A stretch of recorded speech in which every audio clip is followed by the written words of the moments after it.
They say every house has a story, but some stories were never meant to be told. What if your child's imaginary friend wasn't imaginary? What if the footsteps at night didn't come from upstairs, but from nowhere at all? Tonight, I'm going to share the true story of the house that changed everything, and the soldier who never left. My family and I lived on post at Fort Campbell, Kentucky, for 8 years. The first house we lived in there was seriously haunted. Shortly after we moved in, the odd occurrences started. The first one I can remember was about 3 months or so after we settled in. Our youngest daughter was 2, and her toy box was set up in a hallway that ran from our dining room to the front door, with our stairs acting as a wall and separator from the living room. I was playing on my phone, and she was on the other side of the stairs playing with her toys. Suddenly, I heard her come running through the hallway and into the living room. When I looked up at her, there was no other way to describe her but terrified. Her eyes were wide with fear, and she ran as fast as she could to jump onto the couch with me. When I asked what was wrong, she pointed to the hallway and said, "Dat man scare me." My blood ran cold. We were the only 2 home. My husband was at work, and my older daughter was at school, so there definitely should not have been any man in the house. When I asked what man, she just kept pointing to the hallway and saying, "Dat man over there." I grabbed a small wooden bat from a toy bin at the end of our couch and crept into the hallway. There was no one there. I carefully walked around the entire first floor, searching the storage space under our stairs, our laundry room, and our pantry. No one. No one could have snuck upstairs without me hearing. The old wooden stairs in our home were notoriously creaky, and the door leading to our garage was also very loud. There was no way anyone could have gotten out of the living areas without me hearing them. I was officially freaked out and told my husband about it as soon as the kids went to bed that night. He chalked it up to our daughter's vivid imagination. The second weird occurrence happened a few weeks later.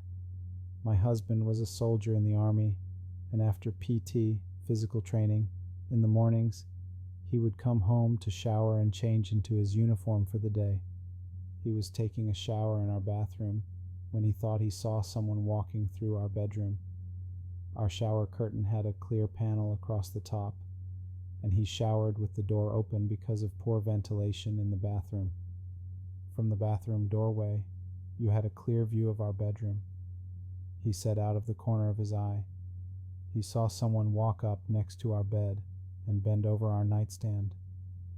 But when he asked me about it, I told him I had never come upstairs. He was weirded out but thought maybe he imagined it. We ended up getting a dog shortly after. Our beautiful bulldog was named Eleanor, and unfortunately, soon after getting her, we learned that our youngest daughter was deathly allergic to her. Because of our daughter's allergies, Eleanor had to stay downstairs, and at night we would kennel her in our dining room. It wasn't long before she began to bark at the hallway. The same hallway my daughter had claimed to see a man that scared her. The hair on the back of Eleanor's neck would stand up, and she would bark at something we couldn't see. At first, we thought maybe it could be mice, despite no other signs that we had them. We set traps but never caught anything. We ended up having to rehome our sweet Eleanor due to our daughter's allergies, but for the entire 2 years we had her, she hated that hallway and would refuse to walk through it. The most terrifying event that ever happened to me while we lived in that house was the night I saw him. I was lying in bed, playing on my phone while my husband slept beside me.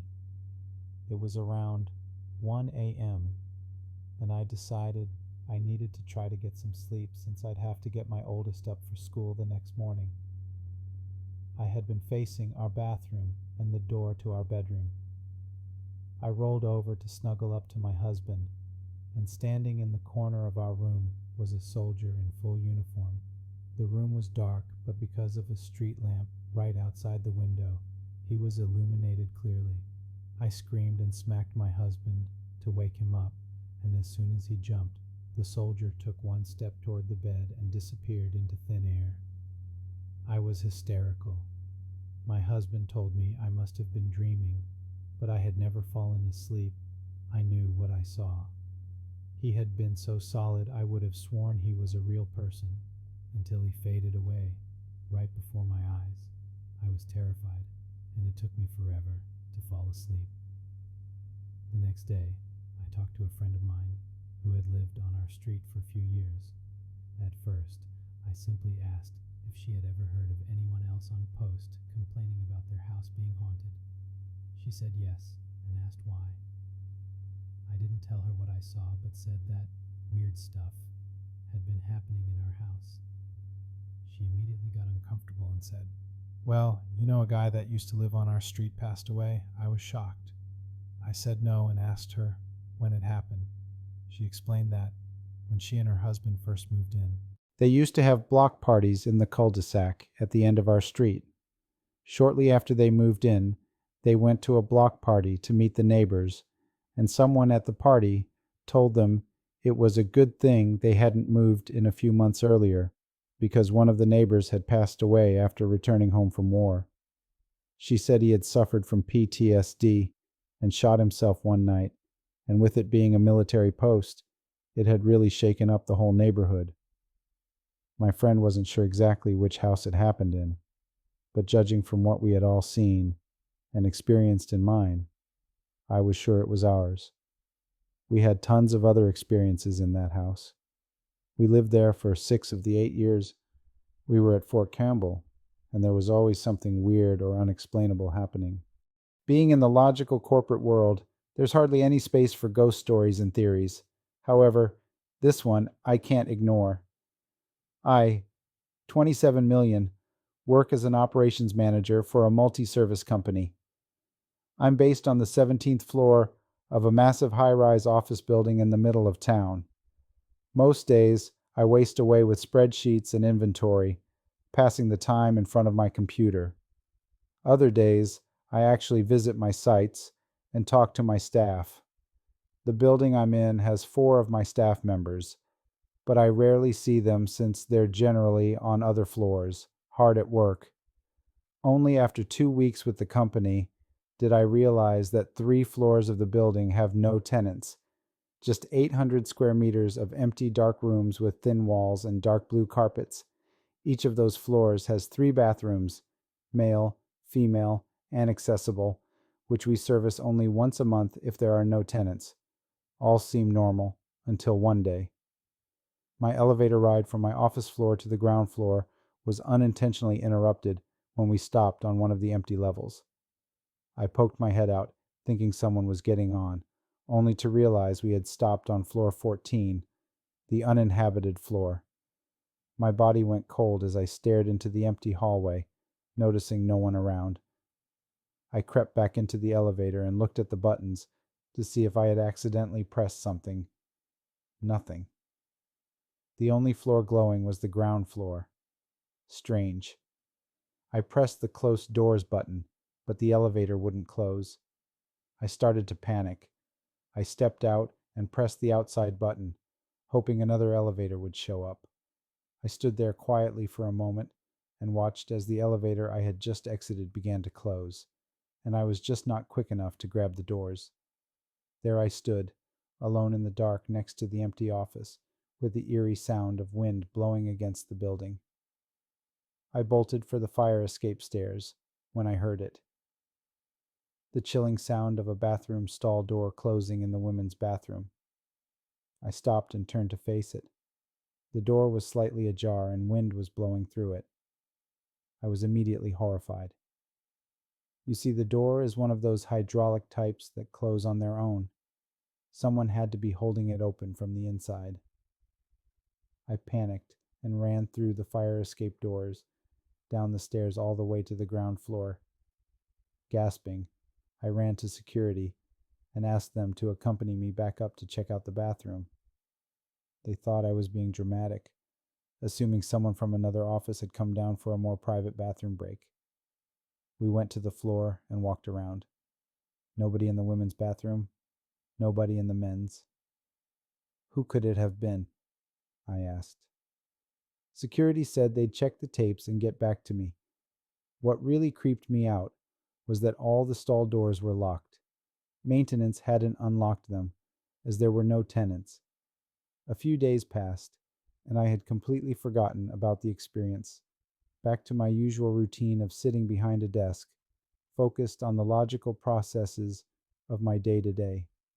Then, on a late Friday afternoon, 3 security guards knocked on my door and asked me to confirm my story. I explained what I saw, and they looked at each other in a strange way. I asked what was going on, and they told me the following: nobody came to that floor. The security footage didn't catch anyone, not even me. I stood in stunned silence. "Sir, are you sure it was floor 14? One asked. I was certain. Each floor is clearly marked. They assured me they had checked every floor to see where I might have appeared, but found nothing. And here's where it got even more intense. There was footage of me walking out of the elevator on the ground floor, completely normal and mundane. I asked to see the footage myself, and that's when I saw it. On the top right corner of the camera facing the doors of the office on floor 14, the face of a woman. I know she's there. And now she knows I exist. I've lost 17 kilograms in the last 2 months. I no longer take the elevator. Make sure to like and subscribe. If you have any stories you would like to share with us, our email is in the description. Let's continue. The following is a real account of our experience in the rural coffee region of Colombia over the last several months. This all began in January, and it has taken us until very recently to uncover the full extent of the localized version of the legend surrounding La Llorona, and to piece together the experiences we have been having. We are thoroughly freaked out. We had just moved into our house, a secluded finca tucked into the hills near Rio Espejo, where the trees drip mist and the river never sleeps. It was the kind of place you imagine as peaceful, fertile, a place to start again. My partner was 4 months pregnant, and we were excited but cautious, still adjusting to the rhythms of the land and the quiet. It started in the first week. Late at night, while we slept upstairs, her mother, brother, and sister, who were staying with us at the time, began to hear something. A voice. A woman's voice, faint but urgent, floating in from just beyond the house. Ayúdame. Help me. It didn't come every night, but it came enough. First once, then again.